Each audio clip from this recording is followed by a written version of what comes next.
Grazing yonder, there's a Southern Cross pointing down on us from the starry sky above.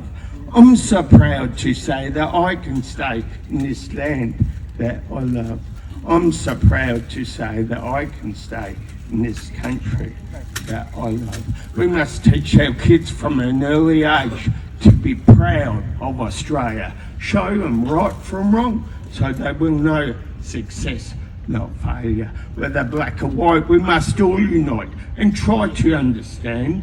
If we all work hard and do our best, this shall be a better land.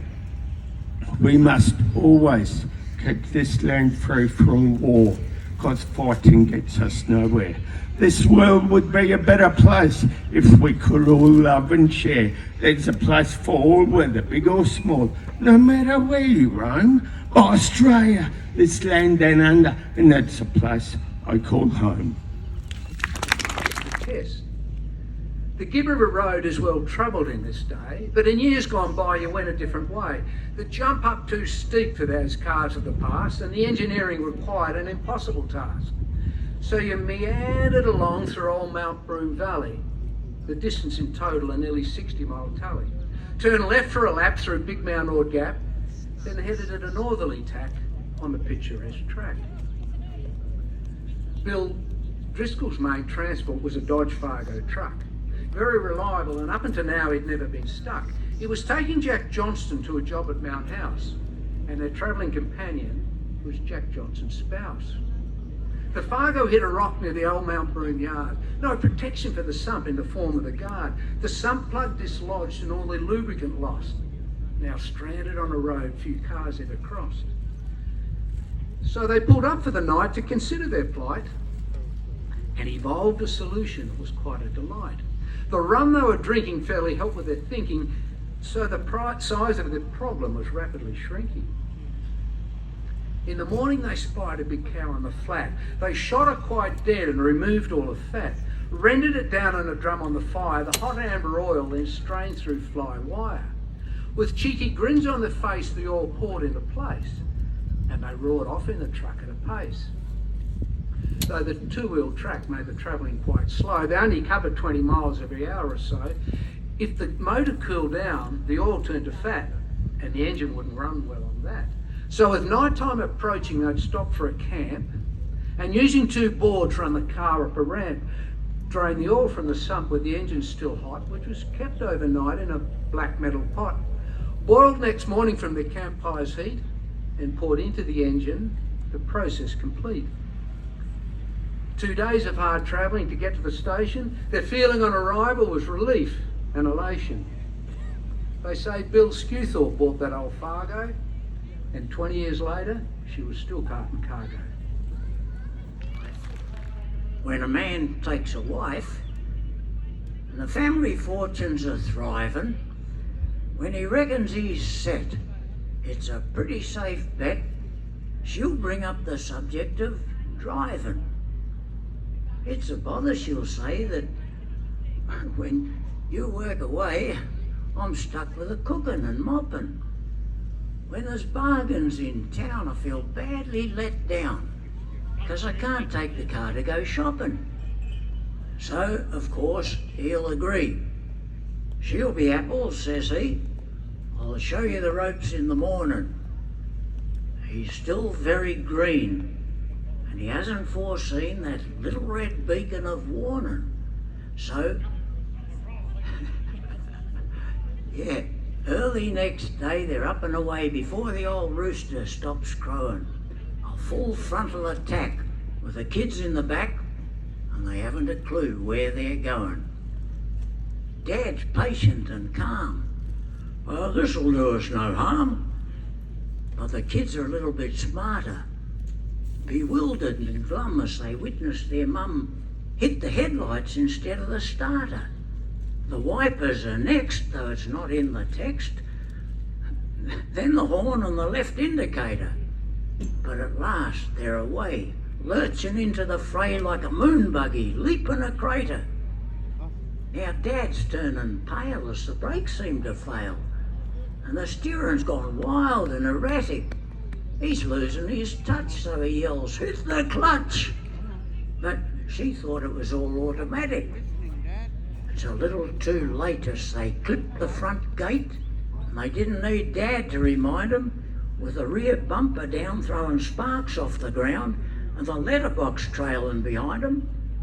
Dad's doing his block, and the kids are in shock, as deep in the vinyl they cower. But, strange to relate, Mum's feeling just great, with a sense of invincible power. Her foot hits the floor doing 90 or more. Miles per hour, not your wimp kilometre. But we're heading for town, so for God's sake, slow down. Stop fiddling around with that heater. Now, the Reverend Oates is rehearsing his notes as he crosses the road for his sermon. He's pedantic and tame, but he's lifting his game. Slow down, you detestable vermin. When Pharaoh ignored the wrath of the Lord, he was cursed to the 4th generation, with serpents and frogs and incurable wogs on the road to eternal damnation. But Mum's in a trance as she dreams of romance, and at last she's a woman of action. She sings with delight as she runs a red light, and the cops are an added attraction. Dad offers a prayer as he tugs at his hair, and his features are frozen in terror. Now he dives in the back as Mum threads through the pack with a fractional margin for error. It's a terrible sight as she swerves to the right, but she hasn't completed her caper. She's itching for more as she racks up a score of 3 dogs and a vegetable trolley. She hasn't completed her folly, I should say. Anyway, now it's a terrible sight. She swerves to the right. Yeah, that's right. Now she's letting her rip down the median strip. The cops in pursuit. That's right. But it's not for the pace that they give up the chase, and it's not for a lack of endeavour. If someone gets killed, there'll be forms to be filled. And you reckon old Plod wasn't clever? Starve the lizards. Stone the crows. Fair dinkum, mate, it's true. You reckon that we speak a different language here to you? But lately, We've noticed, that folks from other states, they don't say It's weird, But you have other traits. You talk a little faster. We can't keep up the pace. In Queensland, we talk slower. Well, it's not a flaming race. Up there it's usually warm, so we wear thongs instead of shoes. And where you'd have a doona, a wogger's what we'd use. We nod to strangers in the street and smile and say, G'day. And when we're driving lonely roads, we all start waving. So starve the lizards. Stone the crows. Fair dinkum, mate, it's true. No matter where you come from, You're an Aussie. You're true blue. G'day! That was nice to get a clap, but we want a g'day out of you. It's the last morning of the festival. It's going to be a big day. We want a big g'day when we say to you, we're looking for 2 things. We're looking for volume and unity. That was 2 things if you're from Queensland. So we're going to start once more. G'day! Oh, that's much better. Well, I'm Mel. I'm Susie, and we are from Lightning Ridge, and some people have been to the Ridge. Good one. It's been 10 years since we've been here, and 10 years since we moved to Lightning Ridge. And we did a hell of a lot of research before we decided to move to Lightning Ridge. Yeah. We found out in Lightning Ridge, there's 15 men to every woman. Yeah, and then we saw the men. Oh, they're not all that bad. We saw the best dressed bloke in Lightning Ridge the other day. Best dressed man in town. He's the one that had on matching thongs. Jeez. And it was 15 years ago since we first came over here, and we noticed that everything in WA, well, our friend Peter Blythe lived at Bugger Up Downs, didn't he? And everywhere else was up. It was Ongar up, Boyup, Kojan up, Minga up, everything was up. And I tell you what, it rubbed off on us when we got over here. It did. I started washing up and cleaning up. I was playing up and stuffing up. You love to come over here. The gum trees are different. The look of Western Australia is different to over east. It's so incredibly beautiful. The salmon gums, the bronze, the ones with the bronze bark. I don't know what kind of gums they are. They're the most beautiful gum trees I've ever seen. And it just fills your heart when you see how incredibly beautiful our land is.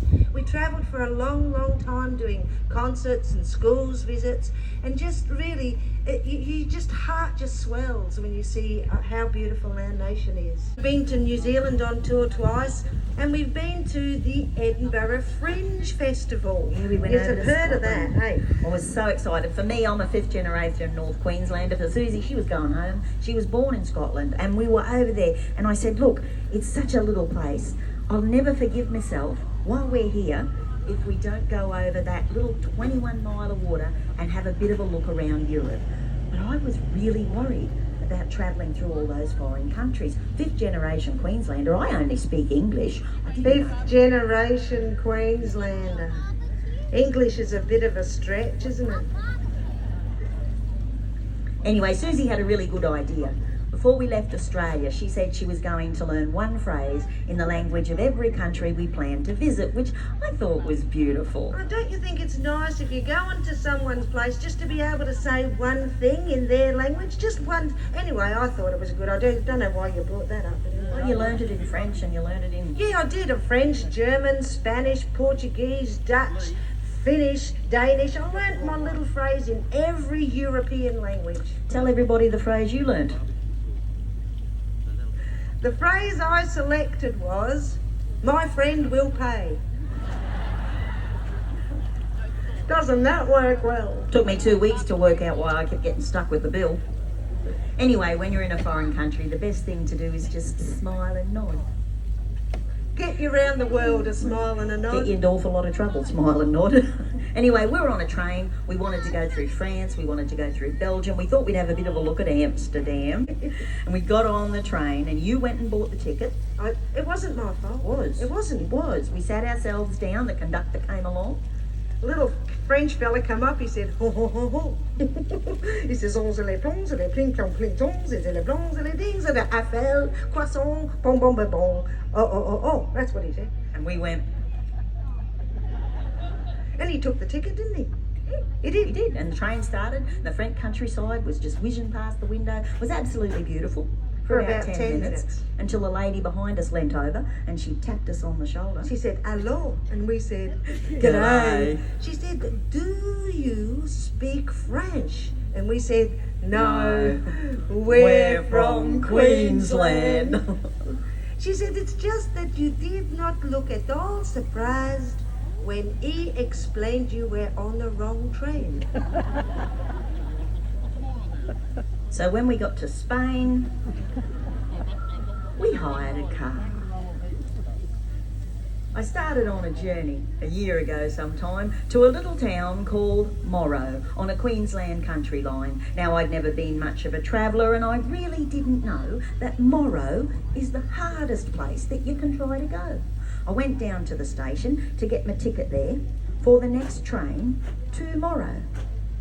I didn't have a care. Said I, "My friend, I'd like to go tomorrow and return no later than tomorrow, for I haven't time to burn." Said she to me, Now, let me see if I've heard you right. You'd like to go tomorrow and return tomorrow night. You should have gone tomorrow yesterday and back today, for the train today tomorrow is a mile upon its way. If you had gone tomorrow yesterday, now don't you see, you could have gone tomorrow and returned today at 3. For the train today tomorrow, if the schedule is right, today it goes tomorrow and returns tomorrow night. hang on, Hang can on. we wind that back? There is a town called Morro on the line. Now tell me that, There is. said she. But take from me this quiet little tip. To go from here to Morro is a 14-hour trip. Now the train today tomorrow leaves today at 8:35. At 10:30 tomorrow is the time it should arrive. Now passengers yesterday tomorrow get tomorrow today, they come back again tomorrow. That is if they don't stay. Well, mate, you know it all, but kindly tell me, pray, how can I get tomorrow if I leave this town today? You cannot go tomorrow anymore today, for the train today tomorrow is a mile upon its way. Well, I was getting rather aggro. I commenced to curse and swear. The train had gone tomorrow and had left me standing there. I decided then that, bugger it, I loathed the Queensland scrub. I would not go tomorrow. So she went back To the pub. Come over and do some touring with us. And he was a bit fascinated with Australia. He was fascinated with the idea of the bush. He'd say to us, "Is that the bush?" We'd say, "No, you dill, that's the backyard." You know, if there was a gum tree, he thought it was the bush. And the other thing that fascinated him was the outback. He couldn't really work out what was the outback. He said he was going to go and find the outback. He left Sydney and he drove west. He got to Wagga. He said, "Is this the outback?" And they said, "No, you dill, go west." So he got to about Burke. He said, "Is this the outback?" They said, "Go west." When he got to Perth, he said, "Is this the outback?" They said, "No, go east. Go east, mate."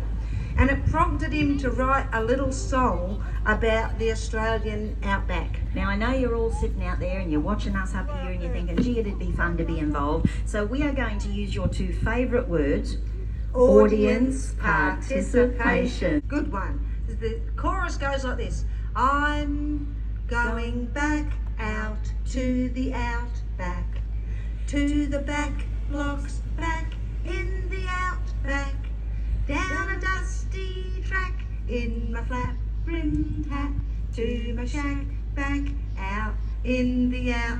I think we've lost them, Melanie. Use your words as well, so I want you to say, I'm going back. Now look, we're all outside, but we're going to make that out. So go out. Two. So anyone from Queensland again? Two. One, That's two. 1, 2. To The out back. to The back blocks back in. That's the opposite of out. The out back. Now down a dusty track. Down drive a your car dusty down your track. dusty track. In me Flat brim hat. hat. You're all wearing one. To To the me shack. shack. Back. Out. In. The out back. See how easy it is? You're going to pick it up in no time. And it starts like this. I share my shack in the outback with a fat black cat in the outback, and a kangaroo and a wombat too, and a cockatoo too in the outback. Ready? Thumbs up, everybody. I'm going back out to the outback. Oh, you're doing good. To the back blocks back in the outback. Excellent.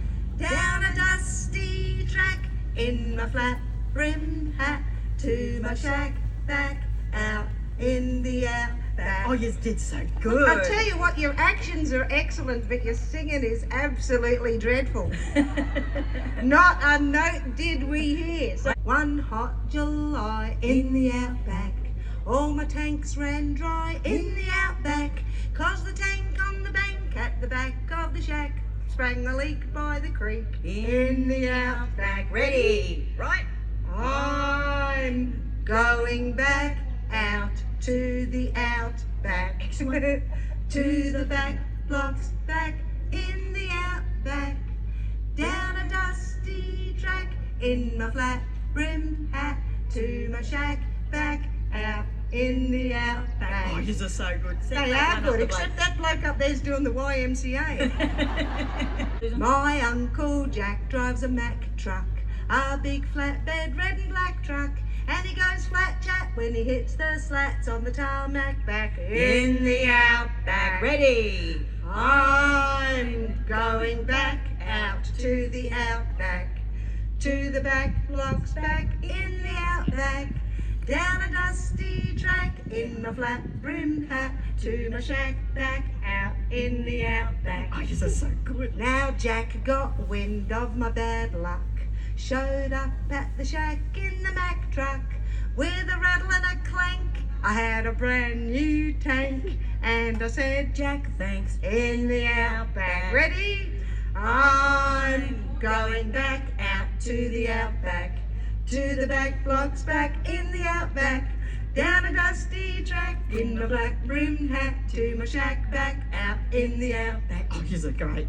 Here you go. Last verse. Last verse. I said, "Don't take the truck round the back, Jack, 'cause there's mud from the flood and there's muck, Jack. You'll get the Mack truck stuck out the back of the shack, down the track out back in the outback. Last chorus. I'm going back out to the outback, to the back blocks back in the outback, down a dusty track in my flat-brimmed hat to my shack back out in the outback. That's that back out in the outback. Well done!